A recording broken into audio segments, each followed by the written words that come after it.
राधे राधे दोस्तों, आप सभी का चैनल में स्वागत है। आज सुनेंगे हरिताल का तीज 2025 व्रत कथा। हरिताल का तीज व्रत कथा संपूर्ण पाठ जाने भविष्य पुराण में वर्णित हरितालिका की कथा। हरिताल का तीज का व्रत माता पार्वती ने भगवान शिव को पति रूप में पाने के लिए किया था। हरितालिका तीज व्रत की कथा खुद भगवान शिव ने माता पार्वती से कही है।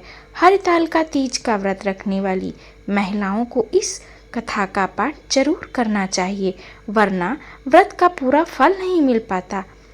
हरितालिका तीज की संपूर्ण व्रत कथा। हरितालिका तीज पर वैवाहिक जीवन में सुख शांति और आनंद की प्राप्ति के लिए जिस कथा का पाठ किया जाता है उसका वर्णन भविष्य पुराण में मिलता है। हरितालिका व्रत रखने वाली व्रतियों को इस कथा का पाठ अवश्य करना चाहिए और श्रवण भी करना चाहिए। धार्मिक मान्यताओं के अनुसार इस कथा के पाठ के बिना हरितालिका तीज का व्रत अधूरा रह जाता है। तो कथा आरंभ करते हैं।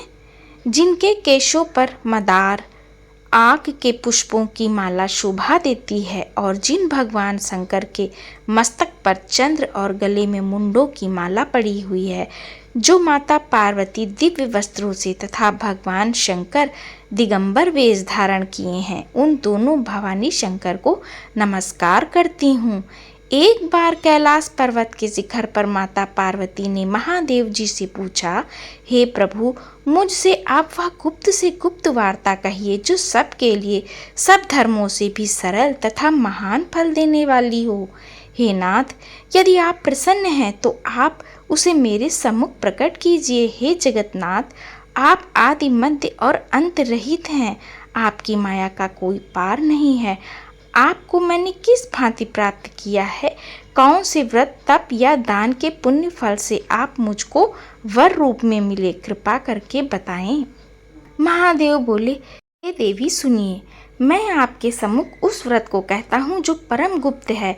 जैसे तारागणों में चंद्रमा और ग्रहों से सूर्य, वर्णों में ब्राह्मण, देवताओं में गंगा, पुराणों में महाभारत, वेदों में साम और इंद्रियों में मन श्रेष्ठ है, वैसे ही पुराण और वेद सब में इसका वर्णन किया गया है, जिसके प्रभाव से तुमको मेरा आधा आसन प्राप्त हुआ है। प्रिय, उसी का मैं तुमसे वर्णन करता हूँ, सुनो। भाद्रपद भादो मास के शुक्ल पक्ष की हस्त नक्षत्र संयुक्त तृतीया तीज के दिन इस व्रत का अनुष्ठान मात्र करने से सब पापों का नाश हो जाता है।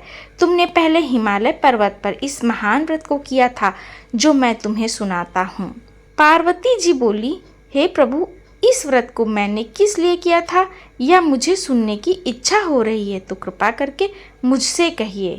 शंकर जी बोले, आर्यावर्त में हिमालय नामक एक महान पर्वत है, जहाँ अनेक प्रकार की भूमि अनेक प्रकार के वृक्षों से सुशोभित है, जो सदैव बर्फ से ढके हुए तथा गंगा की कलकल ध्वनि से शब्दायमान ओम रहता है।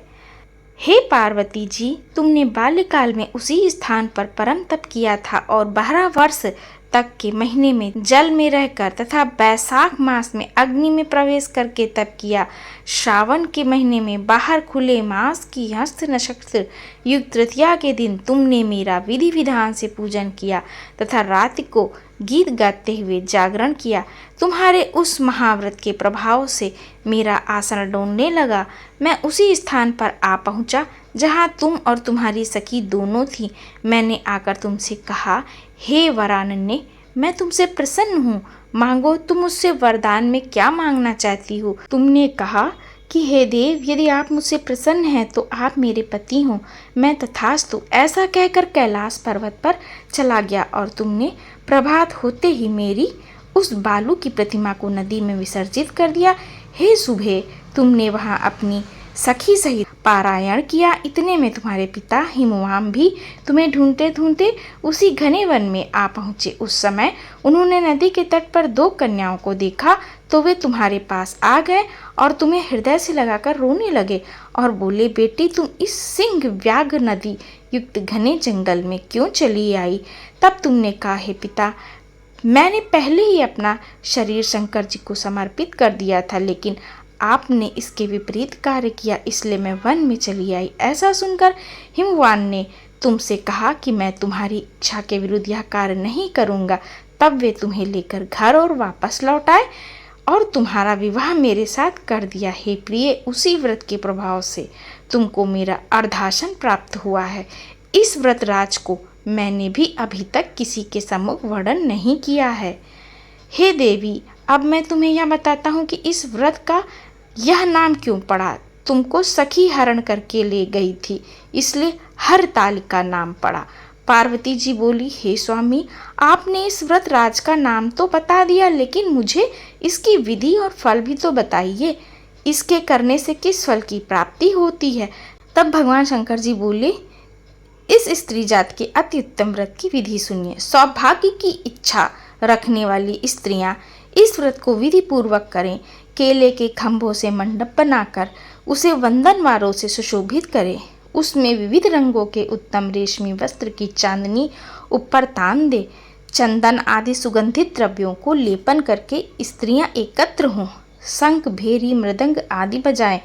विधि पूर्वक मंगलाचार करके श्री गौरी शंकर की बालू निर्मित प्रतिमा स्थापित करें। फिर भगवान शिव पार्वती जी का गंध, धूप, पुष्प आदि से विधि पूर्वक पूजन करें। अनेकों नैवेद्य का भोग लगाएं और रात्र के समय जागरण करें।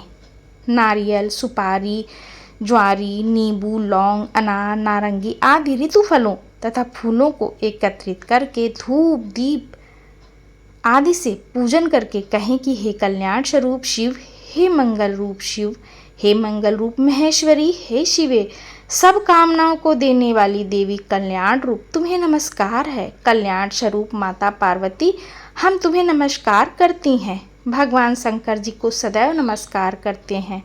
हे ब्रह्म रूपिणी, जगत का पालन करने वाली माँ, आपको नमस्कार है। हे सिंह वाहिनी, मैं संसारिक भय से व्याकुल हूँ, तुम मेरी रक्षा करो। हे महेश्वरी, मैंने इसी अभिलाषा से आपका पूजन किया है।